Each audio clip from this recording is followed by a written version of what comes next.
Then go down it.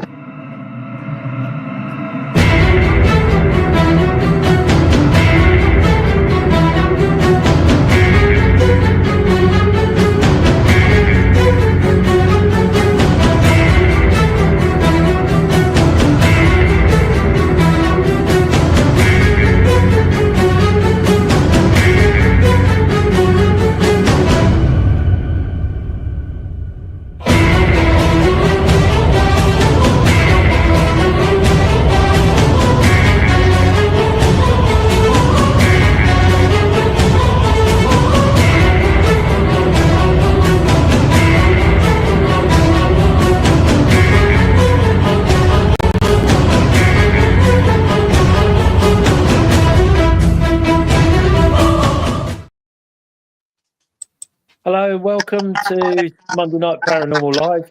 That's terrible background noise. Anyway, see if it gets any better. Hello, welcome to Monday Night Paranormal Live with myself, Paul, and Jenny from Host to Ghost.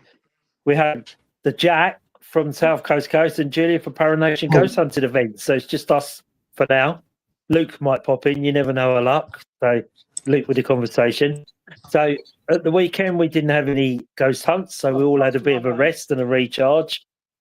So the other day, we went to a private residence to help someone there. Hi, Angela. Hello, mother. Oh, Julia's. Oh, there's Julie's got. I am here. Hang on, I'm trying to connect to Wi-Fi. We're having technical issues tonight, Angela. It's all gone peaked on. So if you can't see Julia, she is there, believe it or not, somewhere. There she is. Back again. So we've got a lot of microphone interference tonight. I don't know whether it's to do with weather or what's going on. But welcome to Monday Night Paranormal Live. Tell you a bit about our private investigation in a bit. Tonight we're going to talk about setting boundaries. How far would you go to get evidence of a spirit, a ghost, on an investigation? Would you put your safety at risk? Would you venture on your own just to get that evidence that you wanted? So at the weekend, we've got some Paranation got events coming up, so we'll speak about them in a minute. So get your tickets, go online on the website, get your tickets for, I think the next one is Merriswood House in Guildford, Orpington. Great place. You'll have a great investigation there. It's a stunning house with great activity. So enjoy. Unfortunately, we'll be away. We've got things to do that night, so unfortunately we won't be there, but we'll miss it because it's a great location. So make sure you get your tickets, get on there. Come and say hello to Julia and the team. It's a good team behind us, so we'll all be good. Anyway, we had a bit of a private investigation in a house down in Worthing on, when was that? Sunday. So a bit of a lady and her daughter live in the house down there. It's on a housing estate, not a very old housing estate. They're having lots of issues with what they describe as footsteps up and down the corridor upstairs. I don't know what's going on with this microphone. It's terrible, isn't it? Right. So I'm just trying to change position to if it's on here. Hang on, bear with me a sec. So I don't know whether it's on my phone or not. It says it's showing up on Julia's. On Julia's, is it? Yeah. Well, maybe it's because she's out on the stage. Could be. Yeah. All right. So we went to investigate, have a look, because they're a bit worried. It's been going on about 5 years now, on and off, but it's ramping up more and more just recently. So she asked us if we could nip over her and get some answers for her, which we did, and we got all the answered all her questions just by using like mediumship. We caught voices on the voice recorder. Oh yeah. All that type of stuff. But obviously we can't go into too much depth. But this was the man. This was her nephew, Jen Drew. You can see it properly there. Oh wow. That's what Jen got come through. And then when Jen drew it and showed them, they got a picture on their phone, and it's just a dead ringer for her nephew. So hadn't seen the picture before, but Jen drew it as he came closer, and it's him that's trying to get the message to them to say sorry, blah, blah, blah. I can't go into too much because it's quite personal. But it was a good investigation, got some good evidence with the voice recorder. Yeah. We used the SLS camera, so they saw a spirit in the room where they heard the noise. So we went to the room where the noise was, and sure enough, he was standing there in the corner. So that affirmed to them that it was him. So they really good investigation. They were happy. They knew who it was. It wasn't anything negative. So it was a good investigation. We were there 2 or 3 hours, I suppose, in the end. So they went away. They had smiles on their faces and they were happy. So another job done for all of us. Oh, Julia's dropped off. Oh. So tonight we're going to be talking about boundaries. How far would you go for an investigation? How much safety would you put in to put yourself in to get the evidence you need? I mean, I've had one example where I went to an asylum and I did the thing that you're never supposed to do. I wandered off on my own to have a look because I thought I saw a door move down the corridor. Anyway, cut the story short. I went in the room and the door slammed behind me and I was stuck in the room for 4 minutes, 5 minutes at the most, not long at all. But it was quite scary, really, quite an experience to be in there because all the doors were open and I couldn't get the door open no matter how hard I tried. I could not get that door open. And then, and you stand there and think, well, the more fear you show, the more strength they got, the better it is, the more they get. So I sort of stood in the middle of the room and said, well, come on then, give it your best shot. Do what you got to do. I'm not scared of you, though your heart's racing. Yeah. And eventually the door sprung open. So I run out and run back to the other group. They said, well, where you been? I said, oh, no, I just sort of halfway down, had a quick look, come back out. I daren't tell them what I'd done. But that was my scary experience. How about yourself, Julia? So I've just refreshed my screen, so hopefully there shouldn't be any interference. I don't know if there still is, but That's already slightly better.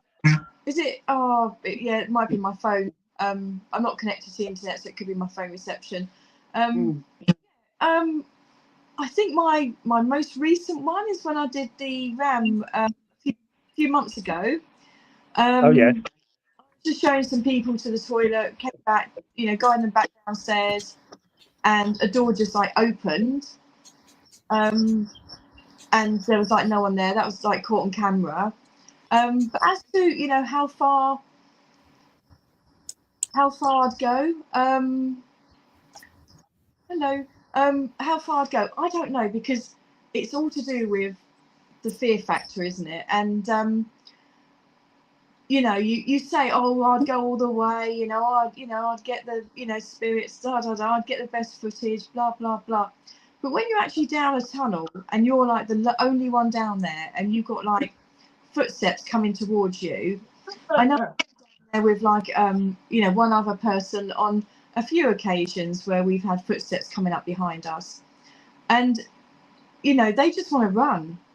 I want to run, but I'm sort of I don't want to be on my own, so I sort of grab them and try and do some videoing to try and capture whatever's following us, and then in the end you just bolt because you just think it's fight or flight, and you just think that's it, I'm out of here. I can't do it any longer. And we've been ghost hunting for many years, but you still get freaked out by things. You still sort of just think that's it, I've lost my bottle, I'm going. That's the thing, isn't it? You go, yeah, people say, oh, you must be a hardened ghost hunter because you go down all these freaky places. And you're like, yeah, nothing scares us. But when it all starts to build up, that's a terrible line, isn't it, tonight? Yeah, I've tried refreshing mine, but yeah, I don't know. Yes. Hi, Josh. Welcome to Monday Night Paranormal Live. We put in the truth. So I missed that, Jack. Hi, Christine. Can you put Josh's comment back on, if you can? That's one. Thank you. In truth, there is nothing more important than faith in that situation. It is really. You really have to have faith in your body and what's around you, and even your colleagues.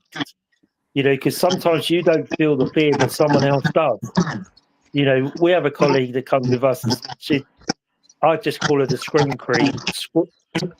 Queen, Gemma. We love it. We just love it. Hi, Graham. Hi, all. Sounds an interesting chat. So we have the Scream Queen I call Gemma, but she's absolutely brilliant. But when she screams and jumps, everybody jumps in the room. So you never know, you know, things quite often happen to Gemma, bless her, you know, and if anybody was to sense anything wrong, it would be Gemma first before anybody else, I'm sure. I think she's quite open as well. I think Yes. that's quite open to experiencing things, and if there is a spirit there, you know, I think she feels it, even though she thinks she doesn't. I think she's quite susceptible to feeling the spirit around us. Hello, Dora. Say. Hi, Dora. Hi, Dora. She put, hello, everyone. Ethan, I'm the same. I'm getting like a man's voice coming through on my earbuds, especially when Paul's talking. Unless it's our end, the interference, I'm not sure. What about at Marley House when you were taking me back upstairs because it was dark and that black shadow came in between us, we couldn't see anything? That was pretty scary. I screamed then. That was another great location, wasn't it? Yeah. It was, yeah. And I think the other scary bit for me was when we were at the old convent. Oh, And me and Jen were late getting there because of the traffic accident on the motorway. And everybody had their lit walk around, hadn't they? And you said to me, have a quick run round, get your bearings, and then we'll all meet up. So I think I went downstairs into the basement. I think it was Cheryl was on the top of the stairs. Yes. So I'm wandering around the basement, looking in these rooms, trying to get a feel for where we are. And then I saw a man standing in the doorway. I went, all right. And she went, who are you talking to? I said, there was a man down here in the door there. I said, no, everybody's upstairs. And having coming up the stairs thinking, what have I just spoken to? So I was quite quick coming up the stairs with Cheryl because I hadn't realised what I'd spoken. I thought it was a guest. That's how real, how lifelike he looked. It wasn't until I sort of walked up the stairs and thought, Cheryl said to me, there's nobody else there other than you. I'm like, now it's time to panic. Now it's time to get up the stairs because I'm down there on my own. But he was just like standing in the doorway. You just turned up, and I saw, and just have a quick feel, you know. And I think we'd started to sort of go off into our groups and ghost hunt. Yeah. So you didn't even know who was there and who wasn't there, and no. But Gemma, yeah, she sort of went down there with you, but yeah, you were the only one down there, so yeah. So scary. it's not until reality you think about it as you're going upstairs and Cheryl's going, there is no one there. And I thought to myself, there was, because I just seen him and said hello to him. And then the woman asked me to describe what he looked like, and I described him, and he was the angry gamekeeper or something in the kitchen. He doesn't like anybody going in his kitchen. And I was in his kitchen, walked around and walked back out and walked into another room. And as I was coming back down the corridor to the stairs, I saw him there. And hello, you all right? And just carried on, never said anything to me. But it wasn't until Cheryl shouted, "Dan, there's no one there, only you." I was thinking, oh, time to join the crowd. Sort of normal colour, or was he slightly see-through, or? He was like, I couldn't really see features. It was very dark, quite dark down there. But I knew he had a flat cap and a leather apron on. I could see that. And high boots just under his knees. But I couldn't see a facial feature because I didn't realise what I'd walked past. I just said, oh, you're right, like you do if someone was standing there. And it wasn't until, say, Cheryl shouted down, there's no one down there, only you. And I'm like, but I've just seen, as I was hurrying up the stairs towards Cheryl, I said, I've just seen someone stand in the basement with a leather apron, a flat cap and these long boots. But facial features I didn't really see because I was just sort of scooting past. I thought he was just sort of going to follow me out and go upstairs. But obviously he never. He stayed down there. But I would say, I would go a long way to catch evidence for spirit. Whether I put my safety at risk, probably not. you know, because you live to fight another day, didn't you? That's what I think. Yeah, do you know? I remember years ago. I was staying the night at Tilney Hall, and a ghost woke me up.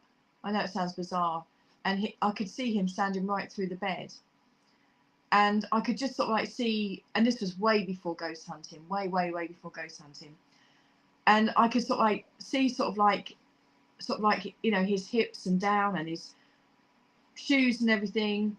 He had like his big wader boot type things on. And I was like looking up, and I saw he had like this big trench coat with big pockets in, big, like as if you could put a pheasant in them, really big pockets. Oh. He was like grey, like a khaki, greeny grey colour. That's the only way I can describe him. Almost like a film. And I thought, I got to sort of like his waist, and I thought, oh gosh, I couldn't move anything. I was absolutely petrified to the spot. And I thought, do I look at his face, or do I just try and close my eyes and pray that I can get some sleep like right now? And I thought, this might be the only time I see a ghost, so I'm going to look at his face. And then I thought to myself, but what happens if he has some superpower and kills me? And I'm like, but you know, this is like donkey a long time ago. And then I'm like, oh, but you know what? But and I thought, oh, do you know, just look at his face. Whatever happens, happens. You know, if he, you know, goes to sort of like kill you or whatever, you know, everything, you know, will be okay. And I went up and I looked at his face, and he had a flat cap on, almost like a poachery type, gamekeeper type man. And he was like looking down right at me, and he had like a rifle, looked like he's holding a rifle over his left shoulder. You could see him holding something, as if he was holding a rifle. And I was just like, a big black bushy beard. And I just looked up at the ceiling, and I thought, just go sleep quick, go sleep quick. But other people say, oh, I would have just legged it. But honestly, I just couldn't move. I could not move. No, So what it was Sean Bean in your bedroom. The Sean Bean, Jen reckons. no, if it was, I missed a good night. Yeah. Not often you get Sean Bean come in your bedroom, is it? But yeah, that I think that was probably when I was the most terrified. That was way before ghost hunting, way before I knew, you know, what they can do and what they can't do. But Did you ever find out who it was? No. Maybe I should, but it was so long ago now. So long ago. But yeah, I wouldn't, like, if, you know, sort of like endanger myself by climbing up something, or, you know, that was rickety or unsafe. I probably wouldn't do that. But yeah, as for my old heart, yeah, I think it's been scared a few times. So Yeah. that's, you know, health at risk, isn't it? And It is, yeah. And dusty. Yeah. If you suffer with asthma, it's not exactly the right job, is it? No, normally sort of after I do a cave or tunnel, I sort of like get all sort of like, you know, sort of like phlegmy, or like, you know, sort of like coughing up, because you're breathing all that dust in, aren't you, for like 6 hours? That's why. That's why I don't come to them. That's why Jen doesn't go down the tunnels a lot, because of that. Because she suffers with asthma, and we all know how bad a desk can be. You know, she tends to avoid doing that. She'll have a go. She'll always walk down and have a go, but you'll never find her in there for ages and ages. It's a terrible line, isn't it, tonight? Yeah. Yeah, mine's not connected. Maybe I was trying to connect it to the internet, but I forgot the password, so yeah, it was too long. So what's going on anyway? Yeah, so I think you're fine. Yeah, I think we do it for the passion, and I think if you come out of there and you've been scared out or whatever, you know, you say to them, don't you? You know, if you want us to leave, mate, scare us out of there. I think if they did that, scared you out there, you'd come out there and think, well, that was a really great night. Wouldn't you? You wouldn't think, God, I'm glad I got out of there alive. You'd think, what a great night. It actually scared us out of there. Slammed the door or banged things or done something that's a bit hair-raising, should we say. and you think, what a great night that was. Like You know, devices, that was like there was a lot going on there.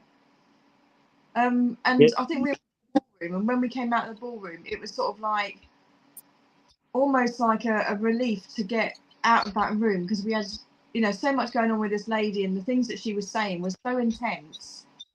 I think we were about an hour up there with her, and it was really sort of, when you got out of there, you're like, oh gosh, that was really, you know, quite full on. But yeah, they can be quite demanding. Do you think when a tragedy's happened in a room and you walk in there, do you think that energy stays in that room? You pick it up and think, oh, or do you think it's just your body reacting? Do you know when if say there's been a murder or something terrible that's happened in the room, and you walk in there, don't you think, oh, this doesn't feel nice? Yeah, I think you can sense it. I think you can sense the energies and everything. Hi, Luke. Hello, Luke. Hello, everyone. I think you can like sense the energies, or like, you know, if you go into a room and there's been, or you're driving along. Sometimes I'm driving along and I like, you know, you get that shiver and you're like, oh, something bad's happened here, you know. But yeah, do they stay there or do they just come and go? Because they must have other places they need to be, not just in that room. But I guess if you're in that room and you're like open to talking to them, they'll maybe sort of like come back into that room. But there must be other places that they need to be, like with their family. And you think so, wouldn't you? Or yeah, you know, it's the tragedy of the event in the room stay in the walls, in the fabric of the walls. So that's what we're feeling. Yeah, I think so. I think there's sort of like, yeah, and you know, like the energies of what happened.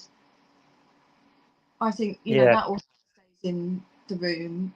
You know, like sometimes we've been in like haunted houses, and well, reputedly haunted houses, and you know, you can go up into a room and you can just sense it, that there's something really not right about it, or you know, something, or cellars. You know, you can go, you know, especially when we're in cellar, I go down there and I'm like, well, this just doesn't feel good. But yeah, there's a lot of places we've been that have been like that. Not so much.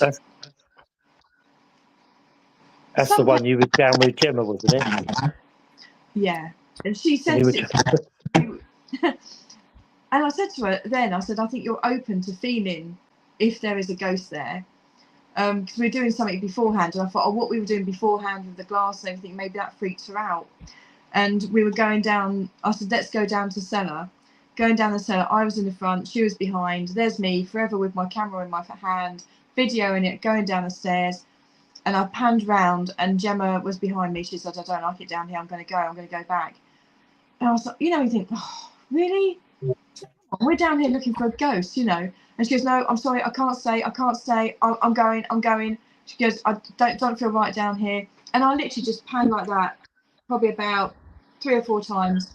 And I thought, now, if I was a fearless ghost hunter, I would have stayed down there on my own. But I was like, do you know, I trust her instinct. I'm not staying down here on my own either. I went upstairs, and next day I sent her the video, like Sunday, I sent her the video. I said, look, nothing down here. You know, you bottled it for nothing down there at all. You know, and I was a bit disappointed, because I thought, oh, you know, we haven't caught anything. Gemma's bottled it. You know, the lady that we're talking to last said there was a ghost down there. We haven't seen this ghost. We want to see this ghost. We didn't get to see it. Gemma bottled it. I bottled it. So I was a little bit disappointed. And then she came back that evening and she said, well, actually, if you look closely, my dad spotted this man. And I was sort of like, oh my God.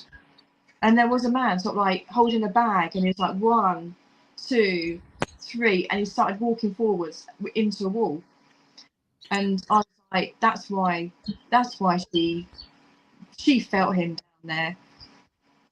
That's why she bottled it. So, you know, I know Gemma's a bit jumpy, but I would trust that instinct. Because, if she's jumping. But sometimes I do touch her, and it's a bobble hat. It's a little bobble on top. It's a bobble hat, yeah. But I think if Gemma jumps, I think she's more open to feeling feeling them than what I am. And if she jumps, then yeah, I think there's probably something down there. Yeah. Luke, we're talking about how far would you go to get evidence?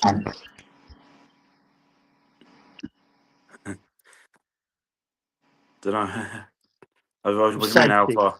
How far would you put yourself safety-wise to get evidence? Would you put yourself in danger to get a ghost photo or a bit of ghost video or anything like that? Not if it was not if it was over a cliff. I wouldn't. Not over a cliff. No. No, I don't think any of us would do that. What if you went into a derelict house? Yeah, I would do that. Yeah.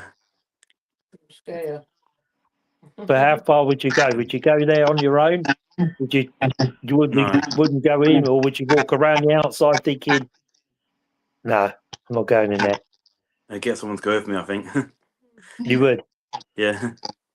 You could get your mum to go with you, Yeah. because you could always outrun your mum, so they'll get her first. Yeah. Always have someone you can run faster than Luke. Yeah. If anything happens, you know you can outrun them. Yeah. Yeah, I mean, I've been into derelict buildings, but as a team, you know, it's like any investigation, isn't it? You have to be careful wherever you go because there's trip hazards, there's stairs, there's darkness. You know, there's all sorts of things that can happen.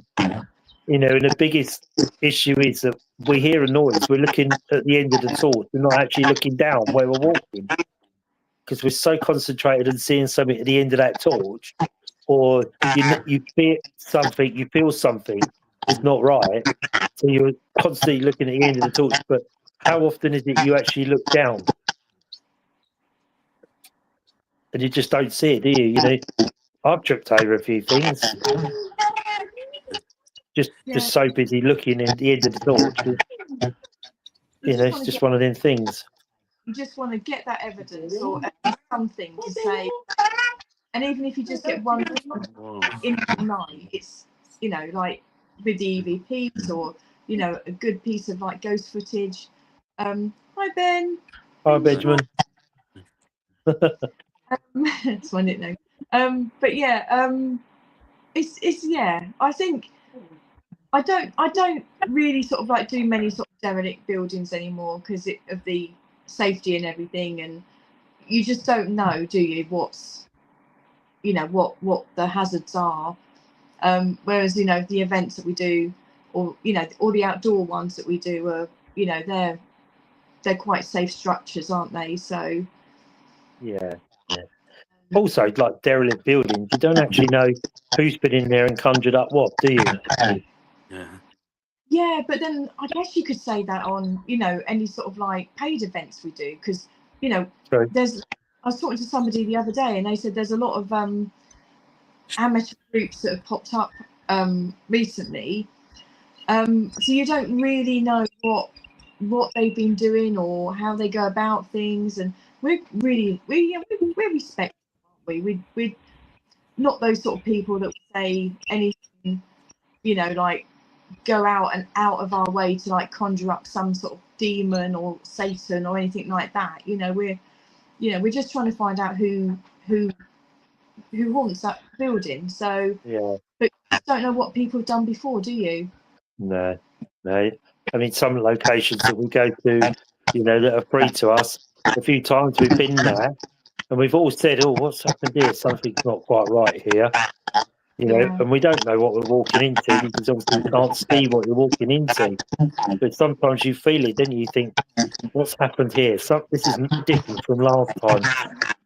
You know, where people are trying to conjure up something, and you know, I think you're playing with things beyond your control. I think when you get into the dark side of the paranormal, you know, even the normal paranormal like we do, the supernatural, you know, we are dealing with things that we can't see.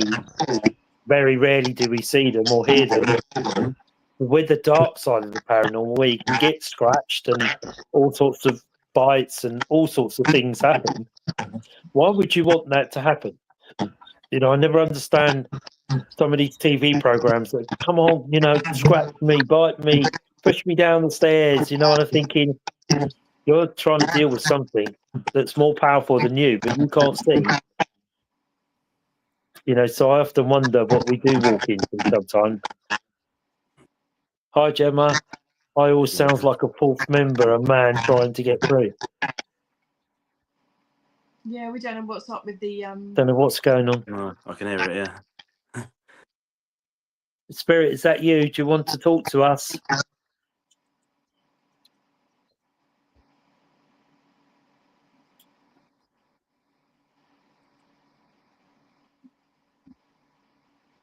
Don't know. It might be something off a microphone. Can hear it there. It's like when I talk, isn't it? Yeah, it's you. Yeah. Was it like two Yeah. platforms open at the same time for StreamYard? I don't know. Sometimes that it can echo off of that. But I think the worst thing I've been scratched across my neck and I've been punched.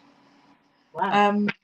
But I don't think I've had anything really bad happen.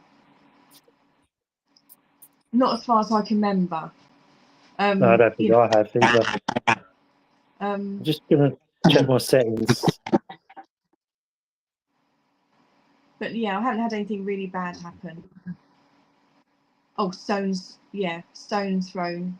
We've had stones being thrown. We haven't had that for a while, though, have we? Stones No. being, My mum, it was. Yeah. Oh, on her back. Oh, at yeah. Yeah. Maris Wood, wasn't it? Yeah. Yeah. That was going on tonight. About that stone being thrown. Yeah. But yeah. Ghost Dragons have put a lot of people like to try and come to things and don't realise what things they leave open up. But it's true, you don't actually know what you're walking into, do you? Or what other people have done before we've been there.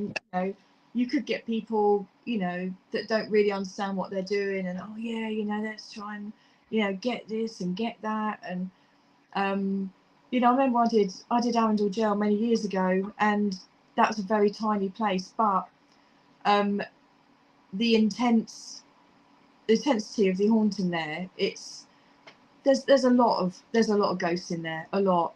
I've caught a ghost walking in front of me, through a glass off the shelf. Lots of really sort of like thick, heavy haunting in there. But yeah, sometimes I think that got quite, when they like threw the glass off the shelf and it got really, they kept on touching people's hands and touching people's heads, and I think that's the only time I've really felt this is just getting a little bit out of control. This is just getting a little bit, they're doing too much, and it's all getting quite intense. But we didn't stop. We did carry on, but we just said, can you just calm it down a little bit, because we're not allowed to break their glasses, because they might charge us. So yeah. I remember the Lamb pub, the lady and her earring pulled out. Yes. Yeah. Do you think Spirit get fed up with people coming in saying, "Is there anybody there?" and they just get angry with us? What's going on? A really done location, a very popular location, lots of people go to. Yeah, maybe they do. Maybe they just go again. Here we go, same old questions. Here we go again. But yeah. I must admit, Purbrook, that surprised me. We had a lot more stuff going on than we thought we would, but yeah, that turned out to be, really good night. That was really interesting, wasn't it? The latter part of that. Yeah. I don't know what's going on with this. What I might do is log off and then come back on again. Yeah, Jack, I'm just going to log off because it's something. I think it's on my side, so I'm just going to log off and then come back in. If it's not his side, it's my side. Oh no, I can't hear it now. Oh, have you had anything from your haunted dolls lately?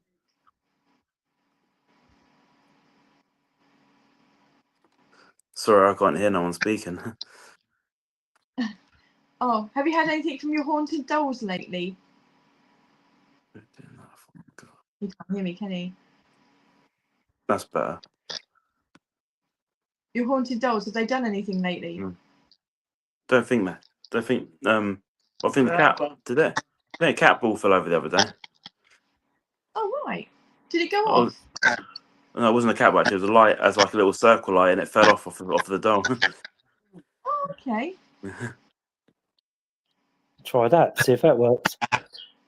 No. Okay. Just annoying, isn't it, to hear it? Worse, isn't it? Has it got worse? Is it? I crossed your camera, Paul. Pardon? I I just can't saw hear him. across your camera. I thought I saw something, but what was it? Can't hear him. I know. I don't know. Something just. I don't know. Maybe it was my It was eyes. fast like that, wasn't it? Yeah. Yeah. Because I thought I saw it down in the bottom part of the screen there. Yeah. On a different part of the screen. Yeah, Julia just see it right across the front of it. That wouldn't surprise me here, especially. Yeah. Is that Is it worse then? Is it an old place you live in? No, it's only a one-bedroom bungalow. Is it old? Not really. 50s, I'd have thought. Oh, okay. But we live obviously down a road called Churchill Close. But when I first got my drone, I thought I'd send it up and have a look around the area. And from the top, as it goes up, the bungalows make a cross. Oh. When you look down, they make a cross. Because you've got bungalows to the left, to the right, and obviously forward and back. And from the air, it actually makes a cross. So obviously to do with the church. So it's a Commonwealth graveyard down the bottom of the road that's down there. So it's quite interesting. Sometimes we take the dog down there and we read the graves and have a look around. Sit there with the dead, have a chat. Like you do. So really, I mean, this microphone's driving me mad tonight. So really, it's whether you put yourself in that much danger to gather the evidence or not really, and we've all come to the conclusion we'll do it to a certain degree, but not all the way, I reckon. Because you live to fight another day. And it's always best to have, like, you know, someone with you, you know, a buddy with you, just in case something happens. It's always good to have someone with you, I think. And if they run, you run. But sometimes it's like Gemma, isn't it? You know, if you were with Gemma, she would feel something before you would. And if she's jumpy, then you know, you trust Gemma with her instincts and her feeling, don't you? You know, if she jumps or she says, I don't like this, then, you need to be on your guard. And with your investigator with people like that, you need to take heed, don't you, of what they're saying. And I think some people sense danger better than others. You know, I'm one of those, if I can try and catch that bit of video evidence, I'll do my best to catch it. But I don't really want to stand there on my own catching it. No. You just get those EBGBs and you're like, no, I can't. Something inside you just says, no, just run. And you can't fight. Especially if you're in a room where it's dark and then it gets even darker. Yes. And you know for a fact you're on your own. You're thinking, where is this coming from? And, it was a similar thing to when we were at Waverley Abbey and had the mist around us. Yeah. You didn't know where that was coming from, did you, Luke? No, you didn't know. You didn't know where something was going to walk out of that mist. You knew something was going to happen because you were constantly turning on yourself. You're thinking, it's here, behind me, it's there. When you're constantly looking for this, nothing happened. It just disappeared as quick as it came, the mist. But it was the swirling around us that was the very odd part of it. Not that you felt scared or worried, but it's that point where you think something's going to happen. And you're constantly looking around. If you could turn your head around 360 degrees, I think you would have done that night because you just knew something was going to walk out the mist. Whether we would have all run, because something had walked through the mist, you'd have just been, because you couldn't see anywhere else other than what was inside the circle. So if it had to come out of the mist, I don't know what we'd have all done. We could have run and left Lynn there. Would have been all right. You will leave Lynn behind. We can outrun Lynn. Anyway, so Graham's put, when I go up to Llagashall Castle, I talk normally and ask lots of questions. Never demand, never ask for bangs or party tricks. Just normal conversation involving spirits. There are always great clear voice responses, almost like they are really accept and don't see them or hear them until they play the recordings back. Wonderful stuff. It is really, Graham, yeah. I mean, I've listened to some of your recordings you've got out there, and they are cracking evidence. You know, you're up there on your own. You know it's not voice bled over. Sometimes on investigation, you know, your recorders are so good they can pick up voices down the room, upstairs, you know, and you sort of destroy that EVP reading. But that's really strange, isn't it, that voice? I can't hear anything. You sound to me. Don't You you? sound fine. Oh, to me, you sound like it. What, can you hear it, Luke? It's really bad distortion, feedback. Yeah. It's not me, is it? No. No, I think it's us. It might be our internet tonight or something. I don't know. You know, and like I was saying with voice recording, sometimes. Sorry, Julie, what was that? I was going to say maybe we ought to get Graham on, and maybe he can send Yeah. his EVP recordings across, and we can sort of like play them, because I know that he has got Fort Horsted, the ghosty lady.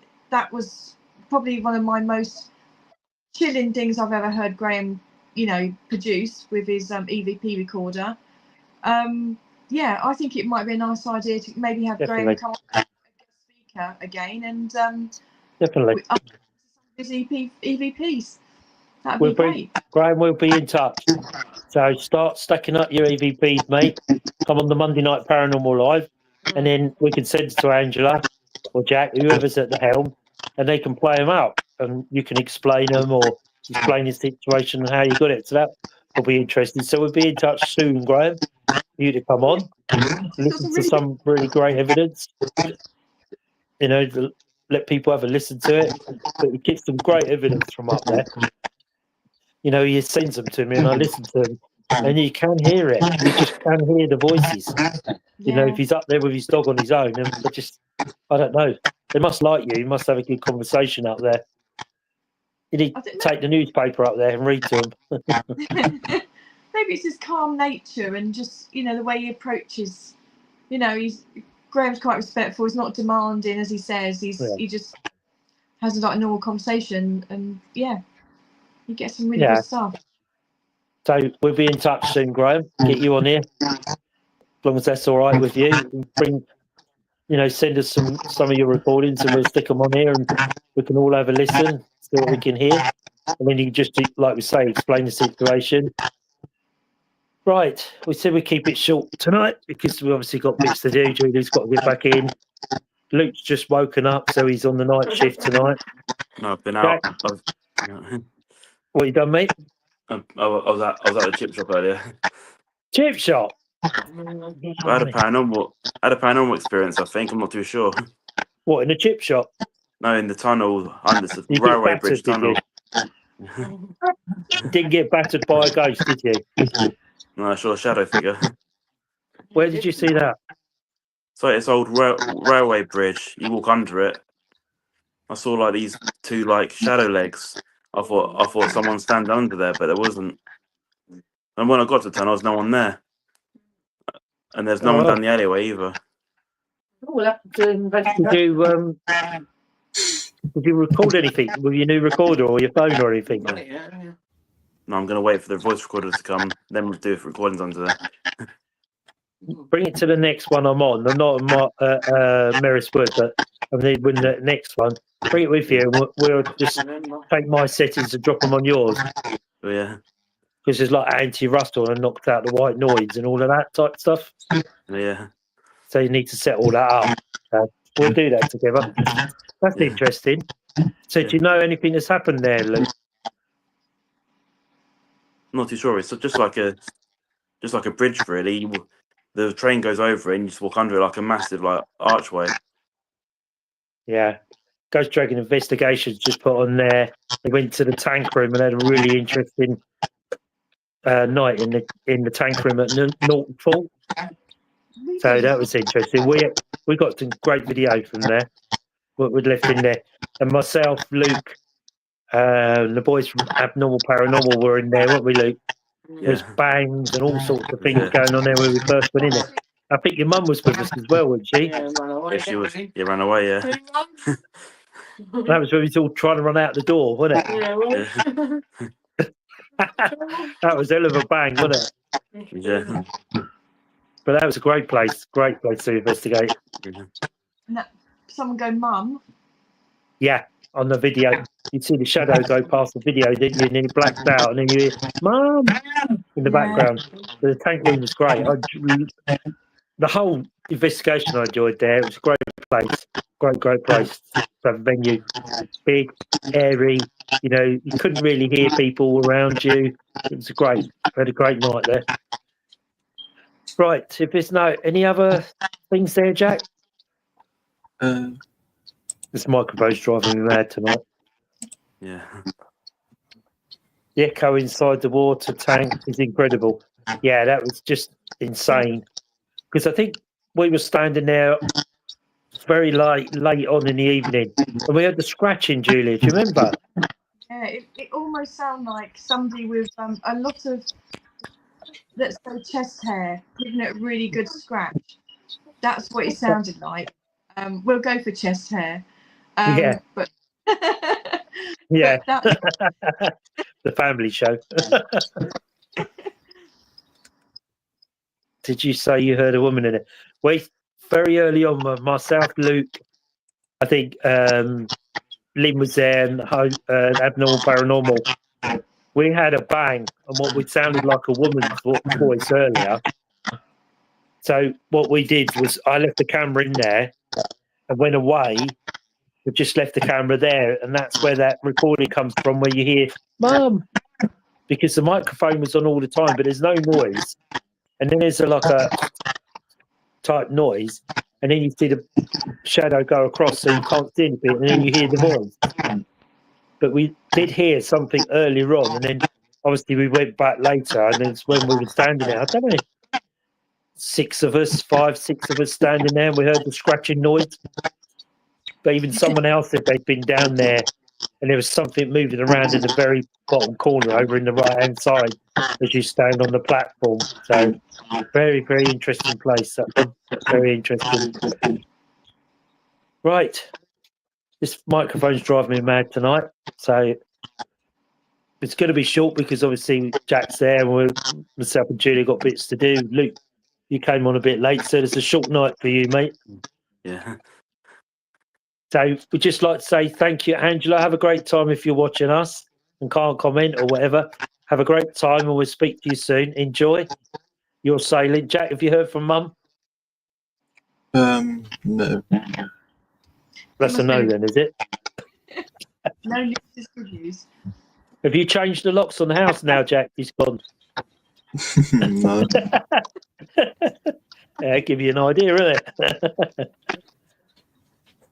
Anyway, we'll say goodnight to you. It's a pretty short one tonight. This microphone's driving mad as well. So that was a bit about setting boundaries and spirits, our experience. Thank you, everybody, for tuning in tonight. All your comments. Good to hear from you again, as usual. So we'll be back next Monday night. Where will we be next Monday night? We might be in Poland. We'll probably be in Poland next Monday night, so we will try and get on from Poland. We're going out, yeah, we're going out to Auschwitz for the day on Tuesday, so we're looking forward to that. So that'll be, talk to you about that. So we can get on the hotel Wi-Fi or whatever, then we'll drop on the chat, but I'll speak to Angela anyway. So from all of us on here, have a very, very safe week, and we'll see you all soon. Thank you. Bye. Bye.